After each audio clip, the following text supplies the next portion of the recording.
Hello everyone, hi this is Saurabh Raina. इस video में हम बात करेंगे बायोडाइवर्सिटी एंड कंजर्वेशन चैप्टर की और इस चैप्टर के हम लास्ट 10 ईयर्स के सीबीएसई बोर्ड के पीवाईक्यू सॉल्व करेंगे। सबसे पहले बात करेंगे शॉर्ट आंसर टाइप क्वेश्चन। ये 1 मार्क्स के क्वेश्चन है। क्वेश्चन नंबर 1 है identify A and B in the figure given below representing proportionate number of major vertebrate taxa 2014 का क्वेश्चन है। हमें एक फिगर दिया हुआ है, हमें वर्टिब्रेट टैक्सा दिया हुआ है, यहाँ पे फिशेस दिया हुआ है जिनकी स्पीशीज सबसे ज्यादा है, बर्ड्स रेप्टाइल्स दिया, हमें ए एंड बी बताना है। तो वर्टिब्रेट्स में बर्ड्स रेप्टाइल्स फिशेस, ए हो जाएगा मैमल्स और बी आ जाएगा एम्फीबियंस। सेकेंड क्वेश्चन है विच ऑफ 3 फॉरेस्ट, हमें 3 फॉरेस्ट दिए हैं, temperate, mangroves and tropical evergreen is more vulnerable to invasion by outside animal and plants 2019 का क्वेश्चन है। हमें 3 जो फॉरेस्ट दिया है उसमें जो ट्रॉपिकल एवरग्रीन फॉरेस्ट है ना, इसमें सबसे ज्यादा बायोडाइवर्सिटी होता है और अगर इसमें इन्वेजन हो जाए ना आउटसाइड एनिमल और प्लांट का, तो इनका जो क्या होता है इकोसिस्टम है वो ज्यादा डिस्टर्ब हो जाता है, ये मोर वल्नरेबल होते हैं टू द इन्वेजन। नेक्स्ट है शॉर्ट आंसर टाइप 1 क्वेश्चन, ये 2 मार्क्स के क्वेश्चन है। क्वेश्चन नंबर 3 है why are sacred groves highly protected 2016 का क्वेश्चन है। जो सैक्रेड ग्रुप्स हैं क्यों वो हाईली प्रोटेक्टेड होते हैं। Sacred groves are forest fragment. सबसे पहले जो सैक्रेड ग्रुप्स है ना एक फॉरेस्ट फ्रेगमेंट होते हैं which are highly protected by certain communities. तो जो सर्टेन लोकल कम्युनिटीज है उसे हाईली प्रोटेक्ट करते हैं उस फॉरेस्ट की फ्रेगमेंट को, उसे हम सैक्रेड ग्रुप्स कहते हैं। Because they are of religious importance, और ये रिलीजियस इंपॉर्टेंस के होते हैं टू दीज कम्युनिटीज। और जो सैक्रेड ग्रुप्स है ना इसमें लार्ज नंबर ऑफ रेयर और थ्रेटेंड प्लांट्स मिलते हैं। क्वेश्चन नंबर 4 है list 4 causes of biodiversity loss 2014 का क्वेश्चन है। The 4 causes of biodiversity loss are, तो याद रखना जो ह्यूमन की एक्टिविटीज है ना उससे क्या हो सकता है, हैबिटेट लॉस हो सकता है ऑर्गेनिजम्स का, लिविंग ऑर्गेनिजम्स का, उसकी वजह से बायोडाइवर्सिटी लॉस होता है। और जो ह्यूमंस है ना वो क्या करते हैं एक जगह को यूज करते हैं तो उसमें हैबिटेट को ना वो छोटी छोटी फ्रेगमेंट्स में डिवाइड कर देते हैं, उसे फ्रेगमेंटेशन कहते हैं, उससे भी बायोडाइवर्सिटी का लॉस होता है। सेकंड है ओवर एक्सप्लॉयटेशन। तो ह्यूमन अपनी नीड के लिए एक पर्टिकुलर जगह को ओवर एक्सप्लॉयट करते हैं उनके रिसोर्सेज फॉरेस्ट को, तो उससे भी बायोडाइवर्सिटी का लॉस होता है। एलियन स्पीशीज इन्वेजन, सपोज एक फॉरेन स्पीशीज एक नई जगह पे जाती है तो वहां की जो लोकल स्पीशीज है उसका एक्सटिंक्शन हो सकता है, तो उसमें बायोडाइवर्सिटी लॉस होता है। फोर्थ है को एक्सटिंक्शन। को एक्सटिंक्शन क्या होता है, इसमें अगर 2 स्पीशीज एक दूसरे पे डिपेंडेंट है, अगर एक स्पीशीज एक्सटिंक्ट हो जाता है ना तो उसके साथ दूसरा स्पीशीज जो उस पर डिपेंडेंट है वो भी एक्सटिंक्ट हो जाता है, इसे हम को एक्सटिंक्शन कहते हैं। क्वेश्चन नंबर 5 है how are in situ and ex situ approach of biodiversity conservation different from each other term two 2021-22 का क्वेश्चन है। हमें in situ conservation and ex situ conservation में डिफरेंस बताना है। इन सीटू कंजर्वेशन में क्या होता है, conservation of species and ecosystem in their natural habitat. तो नेचुरल हैबिटेट में हम स्पीशीज और इकोसिस्टम को कंजर्व करते हैं, इसे हम इन सीटू कंजर्वेशन कहते हैं। वेयरएज एक्स सीटू कंजर्वेशन में क्या होता है, conservation of species outside there. तो आउटसाइड देयर नेचुरल हैबिटेट में हम स्पीशीज को कंजर्व करते हैं in places which are maintained by humans. In situ conservation में wildlife sanctuary, national park, biosphere reserve and sacred groups आते हैं। Whereas ex situ conservation में botanical garden, zoological park and seed bank भी आते हैं। Seed bank में क्या होता है, जहां पे हम सीड स्टोर कर सकते हैं। इन सीटू कंजर्वेशन में क्या होता है, it provide greater mobility of animal species. तो इसमें ना जो एनिमल स्पीशीज है वो ज्यादा मूव कर सकते हैं क्योंकि इसमें लार्ज हैबिटेट एरिया होता है। वेयरएज एक्स सीटू कंजर्वेशन में क्या होता है, जो एनिमल स्पीशीज है वो लेस मोबाइल होते हैं। ऐसा इसलिए होता है क्योंकि इसमें स्मॉल हैबिटेट एरिया होता है। फोर्थ पॉइंट है it involve large population. In situ conservation में लार्ज पॉपुलेशन और इकोसिस्टम ना इन्वॉल्व होता है। इसमें मेन एम होता है to maintain integrity of entire ecosystem.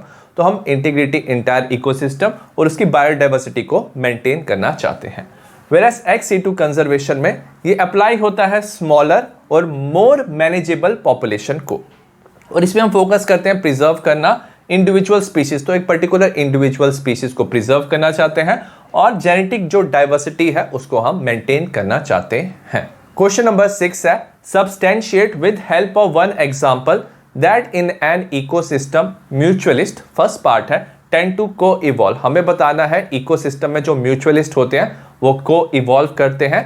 और सेकंड है they are also the major cause of diversity loss, 2019 का क्वेश्चन है। एंड इकोसिस्टम म्यूचुअलिस्ट, म्यूचुअलिस्ट क्या होते हैं, दो ऑर्गेनिज्म में एक इंटरेक्शन होता है जिसमें दोनों को बेनिफिट होता है तो उन्हें हम म्यूचुअलिस्ट कहते हैं। ऑफन टेंड टू को इवॉल्व, वो ना साथ में इवॉल्व हुए हैं, जैसे फ्लावर और उसके पॉलिनेटर स्पीशीज है which are tightly linked with one another, जो एक दूसरे से टाइटली लिंक्ड है, मतलब दोनों साथ में इवॉल्व हुए हैं। एग्जाम्पल जो फिक्स स्पीशीज है उसे सिर्फ पॉलिनेट कर सकता है पार्टनर वास्प स्पीशीज, तो एक वास्प की स्पीशीज ही फिक्स स्पीशीज को पॉलिनेट कर सकता है, no other species will pollinate. ठीक है, अब इससे क्या हो सकता है, पहले तो को एवोल्यूशन होता है म्यूचुअलिस्ट का, साथ में also the major cause of diversity loss, diversity loss भी होता है। ऐसा इसलिए होता है because of co extinction. Co extinction क्या होता है, अगर आपने एक स्पीशीज को ना एलिमिनेट कर दिया तो उसके साथ क्या होता है, invariably leads to extinction of the other, जो सेकंड स्पीशीज है जो उस पर डिपेंडेंट है वो भी क्या हो जाती है, एक्सटिंक्ट हो जाती है, इसे हम को एक्सटिंक्शन कहते हैं। नेक्स्ट है short answer type second question, ये 3 मार्क्स के क्वेश्चन है। क्वेश्चन नंबर 7 है study the pie chart given below representing the global diversity, हमें एक पाई चार्ट दिया, ग्लोबल डाइवर्सिटी दिखाया है, ये इनवर्टिब्रेट है। Proportionate number of species of major taxa and answer the following question based on it, term 2 2021-22 का question है। हमें आइडेंटिफाई करना है X and Y in the given pie chart. सबसे पहले अगर हम देखेंगे जो एक्स है इसकी जो स्पीशीज है सबसे ज्यादा है, इसमें आते हैं इंसेक्ट्स, और जो वाई है इसमें आता है मोलस्क्स। बी पार्ट है Which one of the two X and Y is the most species rich taxonomic group and by what percentage? जो इंसेक्ट्स है ना वो सबसे ज्यादा species rich taxonomic group present होता है और ये बनाता है 70% of the total animals. Question number 8 है, इसका ए पार्ट है explain the concept of endemism, 2020 का क्वेश्चन है। The ecological state of a species being unique to a defined geographical location such as an island, nation, country और other defined zone।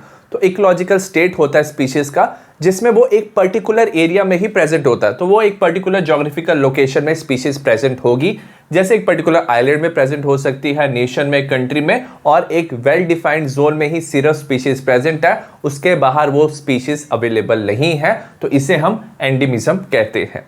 B part है Name 4 group region in and around our country that are considered hotspot। Hotspot क्या होता है, एक ऐसा reason जिसमें species की diversity होती है, तो हमारे कंट्री के अराउंड 4 ऐसे रीजन हैं, एक है वेस्टर्न घाट, सेकंड है श्रीलंका, थर्ड है इंडो बर्मा और फोर्थ है हिमालयास।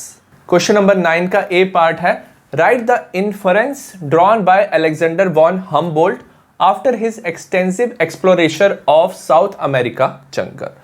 जो अलेक्जेंडर वॉन हम्बोल्ट था ना उसने एक्सटेंसिव एक्सप्लोरेशन किया था साउथ अमेरिका जंगल का और उसने कुछ ऑब्जर्व किया। ठीक है, उसने ऑब्जर्व किया स्पीशीज एरिया रिलेशनशिप, कि जैसे आप एरिया में मूव कर रहे हो, ज्यादा एरिया में मूव कर रहे हो तो स्पीशीज की रिचनेस मतलब स्पीशीज की डाइवर्सिटी का उसने रिलेशन फाइंड किया। He observe that when the area explore increases, जैसे जैसे वो ज्यादा एरिया में जा रहा था ना द स्पीशीज रिचनेस इंक्रीजेस, मतलब स्पीशीज की डाइवर्सिटी भी इंक्रीज हो रही थी। तो ये एरिया है स्पीशीज रिचनेस है, जैसे जैसे वो जा रहा था आगे आगे एरिया में स्पीशीज रिचनेस इंक्रीज हो रही थी, but till a certain limit, एक पर्टिकुलर लिमिट तक। उसके बाद अगर वो एरिया एक्सप्लोर करा था जो स्पीशीज की रिचनेस थी कांस्टेंट हो जाएगी, तो इसी को उसने ऑब्जर्व किया था। 9th का बी पार्ट है study the graph given below, हमें ग्राफ दिया एज पर Alexander von Humboldt. What do the symbol SAZC in the graph stand for, हमें यहाँ पे क्या दिया, एक ग्राफ ये दिया S = CA, ये लॉग लॉग स्केल है, log S log C plus Z log A। हमें बताना है इसमें SAZC क्या स्टैंड करता है for and in respect for species area relationship. जो S है वो रिप्रेजेंट करता है स्पीशीज रिचनेस को, और जो A है वो क्या रिप्रेजेंट करते हैं, एरिया एक्सप्लोर को। Z क्या है, लाइन ऑफ स्लोप है, इसे हम रिग्रेशन कोफिशिएंट भी कहते हैं, और जो C है वो Y इंटरसेप्ट है। क्वेश्चन नंबर 10 है explain giving 3 reason why tropics show greatest level of specific diversity, 2014 का क्वेश्चन है। जो ट्रॉपिकल रीजन है उसमें सबसे ज़्यादा स्पेसिफिक मतलब स्पीशीज की डाइवर्सिटी होती है, उसका हमें रीजन बताना है। सबसे पहला है जो ट्रॉपिकल लैटिट्यूड है हैव रिमेन रिलेटिवली अनडिस्टर्ब। ये जो ट्रॉपिकल लैटिट्यूड है ये अनडिस्टर्ब रहा है, इसमें ज़्यादा चेंजेस नहीं आई हैं। Have a long evolutionary time for species diversification, तो एवोल्यूशन में इसको काफ़ी ज़्यादा टाइम मिला जिससे इसमें स्पीशीज की डाइवर्सिफिकेशन हुआ है। सेकेंड रीजन है लेस सीजनल वेरिएशन, तो ये जो रीजन है ना यहाँ पे सीजनल वेरिएशन लेस होता है। Constant and predictable environmental condition, जो एनवायरमेंटल कंडीशन है वो कांस्टेंट और प्रिडिक्टेबल है। प्रमोट नीश स्पीसिएशन, नीश स्पीसिएशन मीन्स कि जो स्पीशीज है वो एक ही पर्टिकुलर एनवायरमेंट में बेटर अडॉप्ट होते हैं फॉर ग्रेटर स्पीशीज डाइवर्सिटी, सो उसकी वजह से स्पीशीज की ज्यादा डाइवर्सिटी है। थर्ड पॉइंट है मोर अवेलेबिलिटी ऑफ सोलर एनर्जी, इस रीजन में ना ज्यादा सनलाइट आती है तो सोलर एनर्जी ज्यादा अवेलेबल है, कंट्रीब्यूट टू हायर प्रोडक्टिविटी, जिससे इनकी प्रोडक्टिविटी हाई होती है। क्वेश्चन नंबर 11 है how have the following factors affected the biodiversity of an area, term 2 2021-22 का क्वेश्चन है। एक्सप्लेन करना है हमें, ए पार्ट है habitat loss and fragmentation. Habitat loss क्या होता है? It is refer to destruction, या तो डिस्ट्रक्शन होता है या कन्वर्शन होता है नेचुरल हैबिटेट का इनटू अदर लैंड यूजेस, तो बाकी लैंड का यूज कर सकते हैं जैसे एग्रीकल्चर में, अर्बन एरिया मतलब घर बनाने में, और industry. It eliminate the home and resources that many species depend upon, तो इससे ना बहुत सारी स्पीशीज का जो होम है और रिसोर्सेज क्या हो जाते हैं, एलिमिनेट हो जाते हैं और बायोडाइवर्सिटी का लॉस होता है।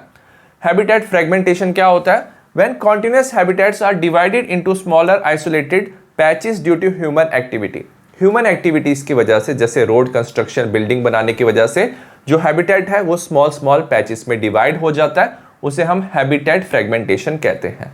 It can lead to biodiversity loss, इससे भी बायोडाइवर्सिटी का लॉस होता है। As species struggle to adopt, जो स्पीशीज है अब वो स्ट्रगल करते हैं अडॉप्ट करने में अपने नए फ्रेगमेंटेड एनवायरमेंट में। बी है over exploitation, excessive exploitation of a species, अगर एक स्पीशीज का एक्सेसिव एक्सप्लॉयटेशन होगा चाहे वो प्लांट है या एनिमल है, वो रिड्यूस करता है साइज ऑफ इट्स पॉपुलेशन और एज ए रिजल्ट क्या होता है, जो वो स्पीशीज है वल्नरेबल होती है to extinction. Many species extinction in the last 500 years, तो लास्ट 500 ईयर्स में बहुत सारी स्पीशीज एक्सटिंक्ट हो चुकी है due to over exploitation by human. Example है Steller sea cow and passenger pigeon. Question number 12 है explain the narrowly utilitarian, broadly utilitarian and ethical argument in favour of conservation of biodiversity, 2014 का question है। सबसे पहले हम बात करेंगे narrow utilitarian argument के बारे में फॉर कंजर्विंग बायोडाइवर्सिटी। हमें क्यों कंजर्व करना है बायोडाइवर्सिटी को? क्योंकि वो प्रोवाइड करता है direct economic benefit from environment, क्योंकि जो बायोडाइवर्सिटी से जो नेचर है हमें डायरेक्ट इकोनॉमिक बेनिफिट प्रोवाइड करता है, जैसे वो फूड प्रोवाइड करता है, firewood, fibre, construction material, industrial product and product of medicinal importance, तो इसे हम नैरो यूटिलिटेरियन आर्ग्यूमेंट कहते हैं। सेकेंड है द ब्रॉडली यूटिलिटेरियन आर्ग्यूमेंट, कि हमें क्यों सेव करना चाहिए है बायोडाइवर्सिटी को। ये कहता है जो बायोडाइवर्सिटी है वो प्ले करता है major role in many ecosystem service that nature provide, तो इकोसिस्टम में बहुत सारी जो सर्विस है जो नेचर प्रोवाइड करता है, तो बायोडाइवर्सिटी का बहुत ज़्यादा इंपॉर्टेंट उसमें रोल होता है। जैसे जो अमेजॉन फॉरेस्ट है ना वो प्रोड्यूस करते हैं 20% ऑफ द टोटल ऑक्सीजन जो अर्थ एटमॉस्फेयर में होता है, तो इस आर्ग्यूमेंट को हम ब्रॉडली यूटिलिटेरियन आर्ग्यूमेंट कहते हैं, जिससे हम सेव कर पाएंगे बायोडाइवर्सिटी को। थर्ड है ethical argument, it is that we share biodiversity with million of plant, animal and microbe species.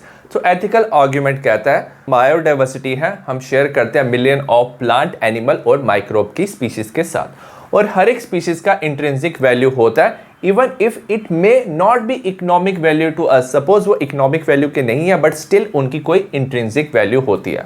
It is our moral duty to care for their wellbeing, तो ये हमारी मॉरल ड्यूटी है कि हम उनका ध्यान रखें। Pass on biological legacy in good order to future generation, हम चाहते हैं जो फ्यूचर जनरेशन है वो भी सब ये इंजॉय कर पाए बायोडाइवर्सिटी, तो उसे हमें कंजर्व करना चाहिए। क्वेश्चन नंबर 13 है alien species invasion has been threat to biodiversity, justify with the help of a suitable example, 2020 का क्वेश्चन है। जो एलियन स्पीशीज होती है ये नॉन नेटिव स्पीशीज होती है, मतलब वो उस एरिया की स्पीशीज नहीं है, इसे बाहर से लाया जाता है। They are often introduced by man, तो मैन इसे इंट्रोड्यूस करता है, अनइंटेंशनली करता है और deliberately for whatever purpose. ये ना जो स्पीशीज होती है एलियन स्पीशीज, ये इन्वेसिव हो जाती है and cause decline of local species. जो लोकल स्पीशीज होती है इसे हम इंडिजीनियस स्पीशीज भी कहते हैं, इसका डिक्लाइन करता है या इस स्पीशीज को एक्सटिंक्ट करता है। एग्जाम्पल, जो नाइल पर्च है, ये एक एलियन स्पीशीज बाहर से इंट्रोड्यूस किया गया था लेक विक्टोरिया में in East Africa. It led to extinction of, इससे एक्सटिंक्शन हो गया 200 species of cichlid fish in the lake, और ये एग्जाम्पल बनता है एलियन स्पीशीज इन्वेजन का। क्वेश्चन नंबर 14 है, since the origin of life on earth there were 5 episode of mass extinction of species. First question है, how is the 6th extinction present in progress differ from the previous episode 2014 का question है। तो अभी ना 6th extinction ना चल रहा है और ये अभी डिफर है फ्रॉम द प्रीवियस वन। ऐसा इसलिए है क्योंकि ये ना रैपिडली हो रहा है। That is the current extinction is 100 to 1000 time faster है ये than the extinction in pre human times. Second question है, who is mainly responsible for the 6th extinction. तो 6th एक्सटिंक्शन के लिए रिस्पॉन्सिबल है human activities like over exploitation, habitat destruction are responsible for the 6th extinction. Third question है, list any 4 point that can help to overcome this disaster. तो ये जो disaster है 6th extinction का, इसको ओवरकम हम कैसे कर सकते हैं? First, bye planting large number of trees. Second, avoid introduction of invasive alien species. तो जो इन्वेजिव एलियन स्पीशीज है इसको इंट्रोड्यूस नहीं करेंगे। थर्ड है, कंजर्व करेंगे बायोडाइवर्सिटी, हम मेंटेन कर सकते हैं biological park and juice. Deforestation और जो फ्रेगमेंटेशन है ना फॉरेस्ट एरिया में, उसको हम स्टॉप करेंगे। क्वेश्चन नंबर 15 है, given below is a pie chart representing the global biodiversity. एक पाई चार्ट दिया है वर्टिब्रेट का, ये एक्स वाई जेड है, यहाँ पे मैमल्स है। टर्म टू 2021-22 का क्वेश्चन है। सबसे पहले हमें आइडेंटिफाई करना है X and Y in the given chart. जो एक्स है सबसे ज्यादा जो प्रेजेंट होते हैं स्पीशीज वर्टिब्रेट्स में वो फिशेस के होते हैं, और जो वाई है वो क्या है? एम्फीबियंस है। सेकेंड है, extinction of species across taxa are not random. जो एक्सटिंक्शन हो रही है ना स्पीशीज की वो रैंडम नहीं है। Which group among vertebrate is more vulnerable to extinction. तो कौन सा ग्रुप ज्यादा वल्नरेबल है एक्सटिंक्शन के लिए? तो जो एम्फीबियंस होते हैं ना why, they appear to be more vulnerable to extinction. Third question है, give one example of recent extinction of a species in Russia, Mauritius and Australia.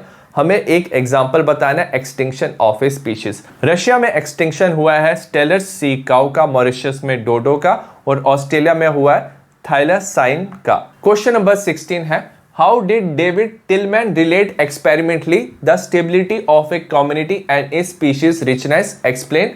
Term two 2021-22 का क्वेश्चन है। जो डेविड टिलमैन है ना, उसने यूज किया था outdoor plot in his experiment, और उसके एक्सपेरिमेंट में he found plot with more species. जिस प्लॉट में ना ज्यादा स्पीशीज थी, showed fewer variation in total biomass from previous year. जो प्रीवियस ईयर में बायोमास था ना, और इस ईयर में जो बायोमास था उसमें वेरिएशन कम है। ही ऑल्सो कंक्लूडेड दैट, उसने ये भी कंक्लूड किया, इंक्रीजिंग डाइवर्सिटी, जितना ज्यादा बायोडाइवर्सिटी को इंक्रीज करेंगे तो प्रोडक्टिविटी भी इंक्रीज होती है। Thus, David Tilman showed that stability of community जो है वो डिपेंड करती है स्पीशीज रिचनेस पे। क्वेश्चन नंबर 17 है, What are the consequences of loss of biodiversity in a region? Explain. Term two 2021-22 का क्वेश्चन है। बायोडाइवर्सिटी लॉस से क्या कॉन्सिक्वेंसेस हो सकते हैं? पहला है डिक्लाइन इन प्लांट प्रोडक्शन, तो प्लांट की पॉपुलेशन कम हो सकती है। Decline in number of animal species, animal species भी कम हो सकती है। Second, lower resistance to environmental disturbance, जो रेजिस्टेंस है वो कम हो जाती है। एग्जाम्पल, जो प्लांट्स है ना, अब वो ड्रॉट से उनकी जो रेजिस्टेंस है वो कम हो जाएगी। Third, increase variability of certain ecosystem processes, तो ना वेरिएबिलिटी मतलब वेरिएशन आ जाती है इकोसिस्टम के प्रोसेसेस में। जैसे प्लांट प्रोडक्टिविटी में वेरिएशन आता है, वाटर के यूसेज में वेरिएशन आता है, पेस्ट एंड डिजीज के साइकिल में भी वेरिएशन आता है। फोर्थ पॉइंट है, स्पीशीज में बिकम इंडेंजर्ड, जो स्पीशीज है वो इंडेंजर्ड हो सकते हैं। Increase rate of species extinction, और जो स्पीशीज का एक्सटिंक्शन रेट है वो भी इंक्रीज होता है because of loss of biodiversity. Question number 18 है, the following graph show species area relationship. हमें ग्राफ दिया है, यहाँ पे स्पीशीज रिचनेस है, एरिया है और ये ए एंड बी है। ए पार्ट है इस क्वेश्चन का। Name the naturalist who studied the kind of relationship shown in the graph, right the observation made by him. 2014 का क्वेश्चन है। जो साइंटिस्ट ने ये ग्राफ दिया था उसका नाम था अलेक्जेंडर वॉन हम्बोल्ट, और उसने ऑब्जर्व किया that within a region, एक पर्टिकुलर रीजन में स्पीशीज रिचनेस इंक्रीज, स्पीशीज की जो रिचनेस है, वेराइटी है, वो इंक्रीज होती है with increase in area explore. जितना आप ज्यादा एरिया एक्सप्लोर करोगे वैसे स्पीशीज की रिचनेस क्या होती है, इंक्रीज होती है, but up to a limit, एक पर्टिकुलर लिमिट।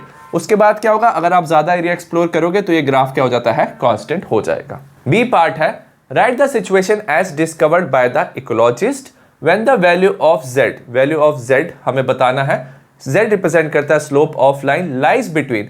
हमें बताना है अगर सपोज z की वैल्यू 0.1 से 0.2 है तो ये क्या रिप्रेजेंट करता है, अगर 0.6 से 1.2 है तो क्या रिप्रेजेंट करता है, what does z stand for. जो z है वो स्टैंड करता है slope of the line b, तो b की जो स्लोप है वो z स्टैंड करता है। अगर z का वैल्यू 0.1 से 0.2 है तो इसका मतलब क्या होता है, हमने स्मॉल एरिया और एवरेज एरिया को कवर किया है तो उसका वो स्लोप रिप्रेजेंट करता है। और अगर z का वैल्यू 0.6 से 1.2 है तो ये रिप्रेजेंट करता है लार्ज एरिया, सपोज एक इंटायर कॉन्टिनेंट है उसके स्लोप को वो रिप्रेजेंट करता है। सी पार्ट है, when would the slope of the line be become steeper. अब ये स्लोप स्टीपर कब होता है, the slope of the line be become steeper when large area, अगर हम लार्ज एरिया कवर करते हैं ना, जैसे कॉन्टिनेंट को, जिसमें हम स्पीशीज एरिया रिलेशनशिप फाइंड करेंगे, तो जितना ज्यादा एरिया होता उतना ये जो स्लोप है ना z, वो स्टीपर होता है। क्वेश्चन नंबर 19 है, list any four technique where the principle of ex situ conservation of biodiversity has been employed. 2015 का क्वेश्चन है। सपोज हमारे पास एनिमल और प्लांट की इंडेंजर और थ्रेटेंड स्पीशीज है, तो उसको हम क्या कर सकते हैं, ex situ उसकी कंजर्वेशन कर सकते हैं। तो कुछ हम टेक्निक यूज कर सकते हैं to protect the endangered species of plant and animal. सबसे पहले इन विट्रो फर्टिलाइजेशन कर सकते हैं, मतलब हम fusion of gametes outside the body कर सकते हैं, so eggs are fertilised in vitro condition. Second, हम क्रायो प्रेजर्वेशन भी कर सकते हैं। क्रायो प्रेजर्वेशन में हम सेल, टिश्यू, एम्ब्रियो या गैमेट्स को हम ना प्रिजर्व कर सकते हैं at -196 degree Celsius. As a result ये सारी जितनी भी चीजें हैं ये ज्यादा देर तक सर्वाइव कर सकती हैं। थर्ड है सीड बैंक। सीड बैंक में ना हम स्टोर कर सकते हैं viable seed at low temperature. Low temperature में उसे स्टोर करेंगे और जब हम उसे जर्मिनेट करेंगे तो हमें नए फ्रेश सीड्स भी मिल जाएंगे। फोर्थ है टिश्यू कल्चर। टिश्यू कल्चर में हम कोई भी पार्ट ऑफ द प्लांट लेते हैं और उसे हम नया प्लांट बना सकते हैं। So production of large number of plants through tissue culture. तो इन चार टेक्निक से हम बायोडाइवर्सिटी को कंजर्व कर सकते हैं। क्वेश्चन नंबर 20 है, in situ conservation can help endanger और threaten species, justify the statement. 2070 का क्वेश्चन है। इन सिटू कंजर्वेशन क्या होता है, it is the process of conservation of living resource. हम लिविंग रिसोर्स को कंजर्व करते हैं उनके नेचुरल हैबिटेट में। The endanger plant and animal are protected. जो इंडेंजर प्लांट और एनिमल है वो प्रोटेक्ट होते हैं इनसाइड देयर नेचुरल सराउंडिंग। इसमें आता है इन सिटू कंजर्वेशन में नेचुरल पार्क आते हैं, वाइल्ड लाइफ सेंचुरी आती है एंड बायोस्फीयर रिजर्व आते हैं। It maintain genetic diversity of crop plant. तो जेनेटिक डाइवर्सिटी ये मेंटेन करने में हेल्प करता है। ये परमानेंटली प्रोटेक्ट रहते हैं इसमें सारी biodiversity. Ecological integrity is maintained and manage. जो भी इकोलॉजिकल इंटीग्रिटी है डिफरेंट प्लांट्स और एनिमल के बीच में वो क्या रहता है, मेंटेन और मैनेज रहता है। Facilitate scientific research of the site. तो साइंटिफिक रिसर्च यहाँ पे हम कर सकते हैं। Improve the ecological integrity of the area. Ecological integrity improve होता है और रिस्टोर होता है if it has been damage by poaching. Poaching होता है इलीगल हंटिंग से, अगर जो भी डैमेज हुआ है तो उसको हम रिस्टोर कर सकते हैं using in situ conservation. I hope आपको इस चैप्टर के इंपॉर्टेंट क्वेश्चन समझ आए हो। सिमिलर टाइप ऑफ वीडियो मैंने बाकी चैप्टर्स के बनाए हैं, डिस्क्रिप्शन में लिंक मिल जाएगा। See you in the next video, bye.